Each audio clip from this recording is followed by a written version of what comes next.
You must know the rumors about aliens building the pyramids. We have all heard about it, and it makes sense. How could men back then actually have done this without having any of the equipment we currently have? But the question really is, did aliens really live with us back in the day? Do they now? Do they exist?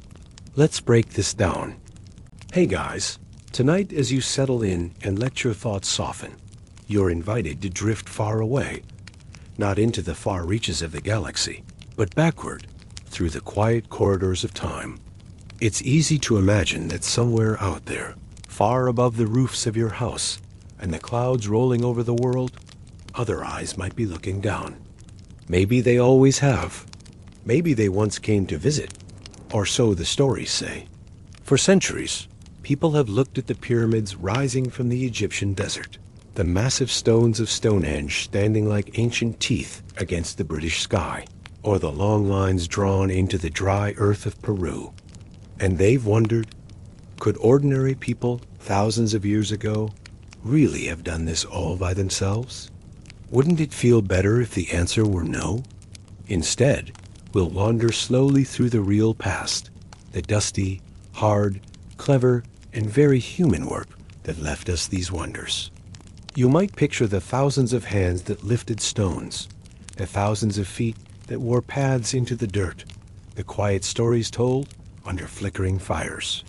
None of them needed spaceships or starmen, just people with simple tools, deep fears, and endless patience. We'll see how ingenuity, sweat, fear, faith, and sheer determination built the pyramids stone by stone. How people who didn't have the wheel could shape giant rocks and line them up with the stars. But of patience, calloused hands, and the quiet hum of stories told beside fires long since gone out. And if you stay with me, you'll hear how those stories shaped our world, one stone, one line, one whisper at a time. Maybe they are. Or maybe the real wonder is that we have each other, our stories, and the night sky we share. That is mystery enough. Tonight, they shine for you too. And that's all the wonder you need. You don't have to figure out the secrets of the pyramids tonight. You don't need to chase UFOs through the dark corners of old paintings. Just listen as we wander backward through dust and myth, back to a time when people dreamed big enough to lift mountains with no alien help at all. How farmers, priests, and workers left behind marks that we sometimes mistake for alien messages, when in truth, they were signs to the sky, to gods, or just to each other. But before you get nice and comfortable, take a moment of your precious time and like and subscribe to the video, because it helps the channel a lot. Also comment down below, what time is it for you, and where are you watching from? It is always fascinating seeing from what part of the world you guys are. There is something endlessly comforting about believing that we're not alone, that our ancestors weren't alone either.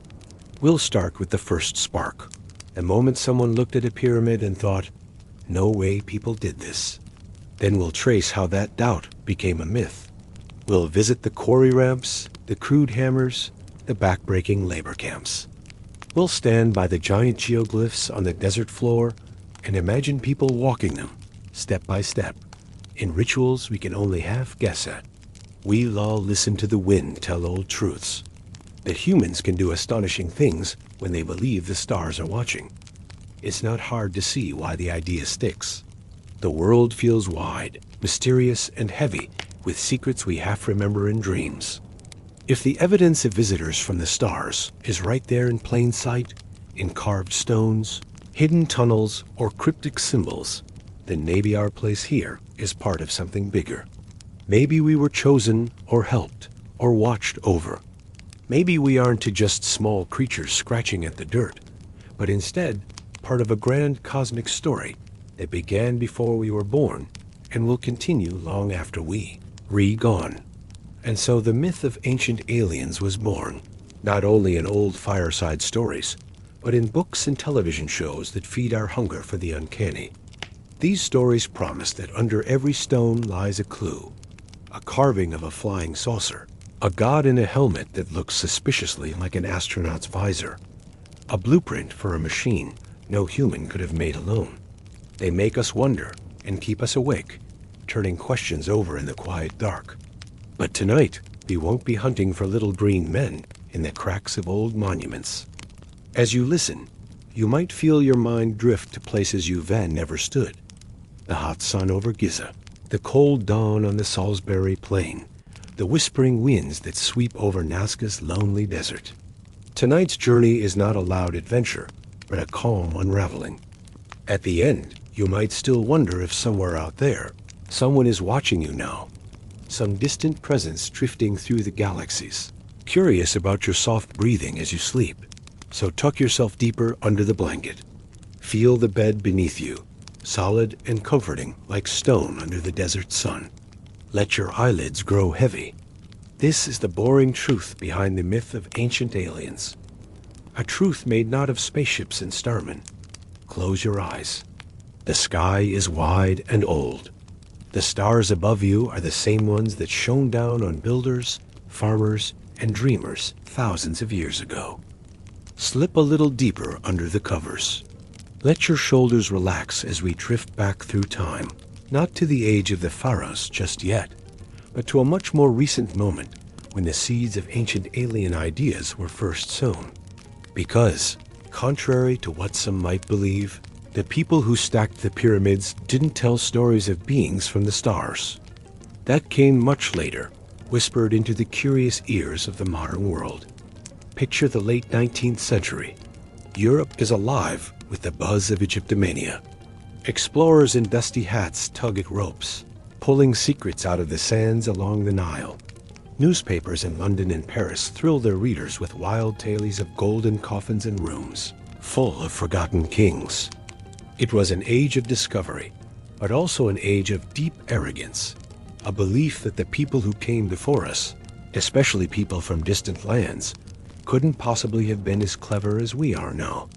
So when Western visitors looked at the Great Pyramid of Giza, that monumental stack of limestone blocks, rising taller than the spires of their churches, they sometimes refused to believe that ancient Egyptians did it alone. How could farmers, with no engines, no steel cranes, no modern blueprints, have dragged 2 million blocks into place? The question wasn't really about physics. It was about pride. Some could not accept that non-Europeans in loincloths had once built something that humbled modern cities. In this gap between wonder and arrogance, the first whispers of impossible builders crept in. At first, the rumors were gentle. Stories of lost civilizations, maybe Atlantis, maybe some mythical race of giants who shaped the stones and then vanished into the sands. No aliens yet, but the stage was set. The idea that human history must have hidden helpers had begun its slow climb into popular imagination. Fast forward to the 20th century, the age of rockets, moon landings, and Cold War anxieties. People were suddenly looking at the stars with new eyes. Flying saucers buzzed across the pages of pulp magazines. Sci-fi writers spun tales of ancient astronauts who visited Earth when people still wore skins and lit fires in caves. Then, in 1968, came a single book that cracked the door wide open.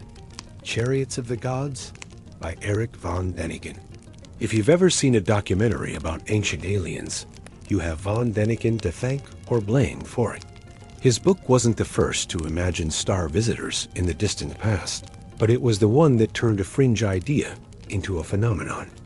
Von Däniken asked tantalizing questions that many readers wanted to hear. How could the pyramids be aligned so perfectly with the stars? Why did so many cultures build similar stepped structures? Pyramids in Egypt, ziggurats in Mesopotamia, temples in Mesoamerica. Could all these ancient people really have done it alone, or did someone show them how? His answers were rarely concrete, and his evidence often flimsy. Misread carvings, mistranslated legends, misunderstood astronomy. But the questions stuck. They fed a deep human hunger to believe we were never alone. Suddenly, the idea of ancient aliens wasn't just a niche curiosity. It was a household conversation. Television picked it up. Magazines ran lurid covers of astronauts shaking hands with pharaohs. Ancient statues with tall headdresses were reimagined as space helmets. Mysterious lines carved into rocks were claimed to be ancient landing strips. Never mind that the real explanations, ritual paths, astronomical alignments, clever engineering, were there if you bothered to look. The myth was more fun than the facts. As von Däniken's ideas spread, so did pushback from real archaeologists and historians. They pointed out how disrespectful these theories were to the people who actually built the wonders we marvel at today.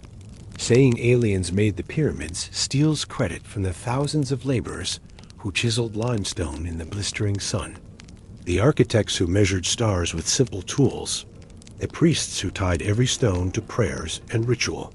The pyramids didn't need spaceships. They needed humans, driven by faith, fear, and the power of a king's word. Yet the whispers never really went away. Every few years, new TV shows revive the old questions, presenting mystery as proof. They show giant stone heads on Easter Island and ask if ordinary islanders could really have moved them.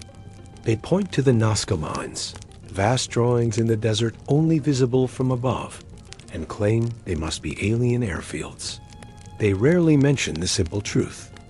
People can do remarkable things with ropes, wooden rollers, and collective belief.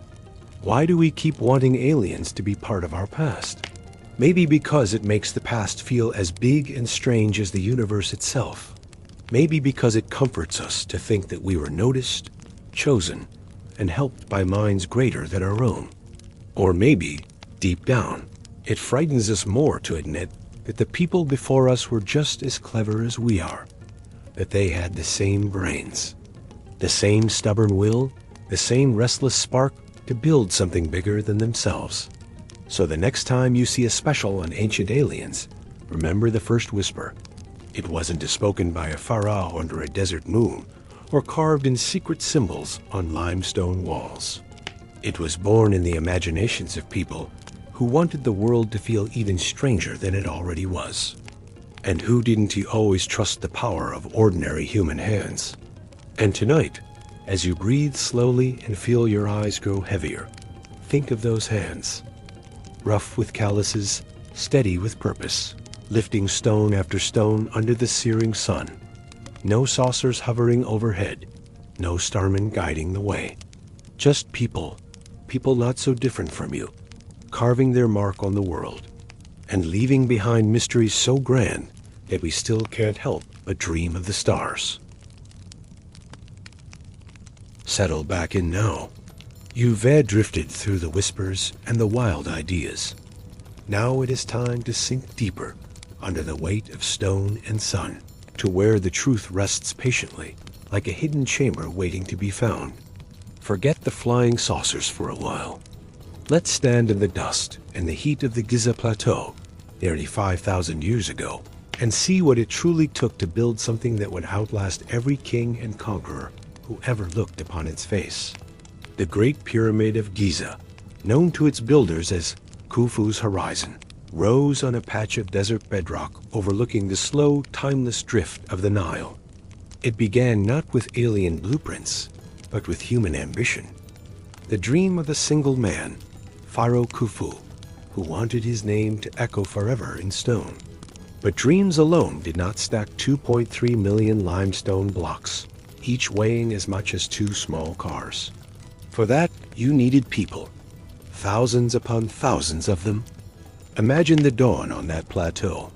Before the sun blazed down, the workers would gather at the base of the rising pyramid. They were not slaves chained and whipped under a cruel sun. That is another myth that has lingered too long. Archaeologists have found workers' villages, their bread ovens, their simple beds, even their graffiti casual doodles praising their work gangs with names like the Friends of Khufu or the Drunkards of Menkaure. They were paid laborers, farmers mostly, who came when the Nile flooded their fields, leaving them nothing to do but wait for the waters to recede. They came in shifts, tens of thousands of them, swelling the dusty plateau into a living, pounding city of wood, rope, copper chisels, and sweat. Teams quarried limestone from nearby cliffs, using pounding stones and wooden wedges soaked in water to crack the rock. Harder granite came from far to the south, floated downriver on huge boats when the Nile was high. Each stone was carved by hand, shaped by men who knew every tap of the mallet, every flake of dust that curled away in the dry air. And then came the hauling, the part that still boggles the modern mind.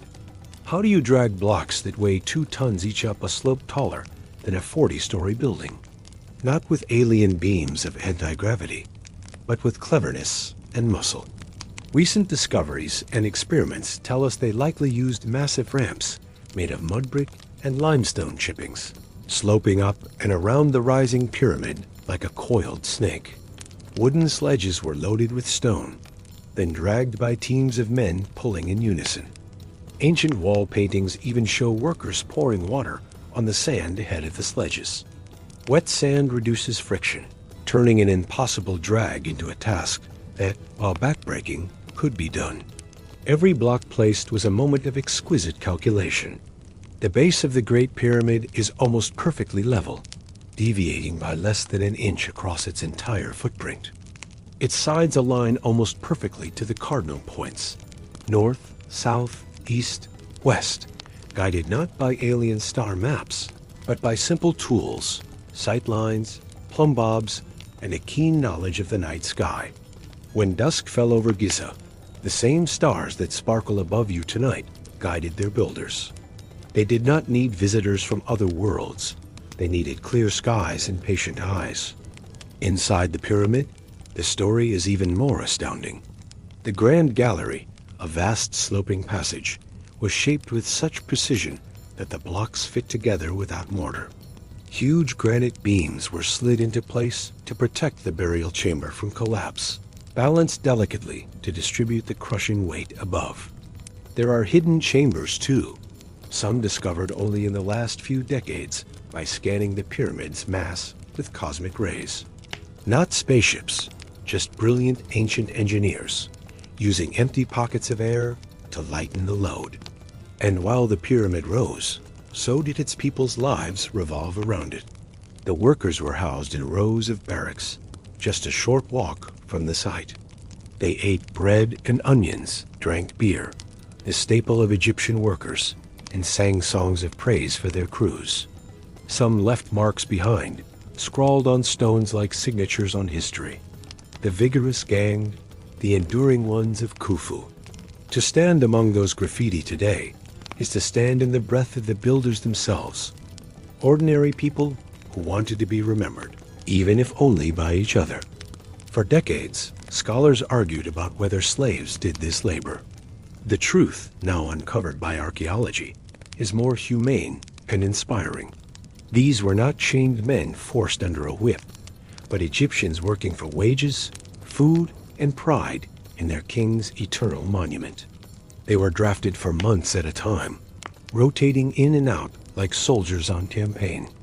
The pyramid fed entire families, not just with wages, but with the prestige of saying, "I helped build the king's house of eternity."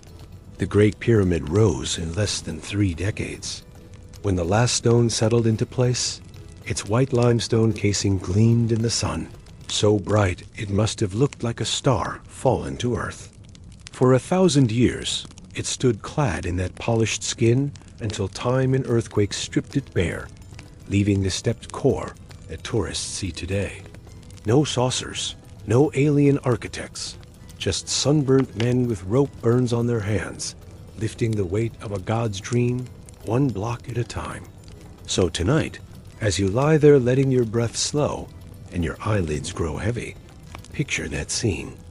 Not the fantasy of silver ships descending with humming beams, but the hush of the desert at dawn, the shuffle of sandals on stone, the grunt of men heaving sledges through sand darkened by water, the soft chant of a foreman counting time, the rhythmic slap of rope against rough palms. All around them, the vast hush of the desert, the same stars we see tonight, watching them watch back. Under those stones, the true story lies waiting. A story not of visitors from the stars, but of what people can do when they stand together, dream impossibly big, and give everything they have to make the impossible real. Sleep now, knowing the truth, that the greatest wonder ever built was built by hands not so different from yours.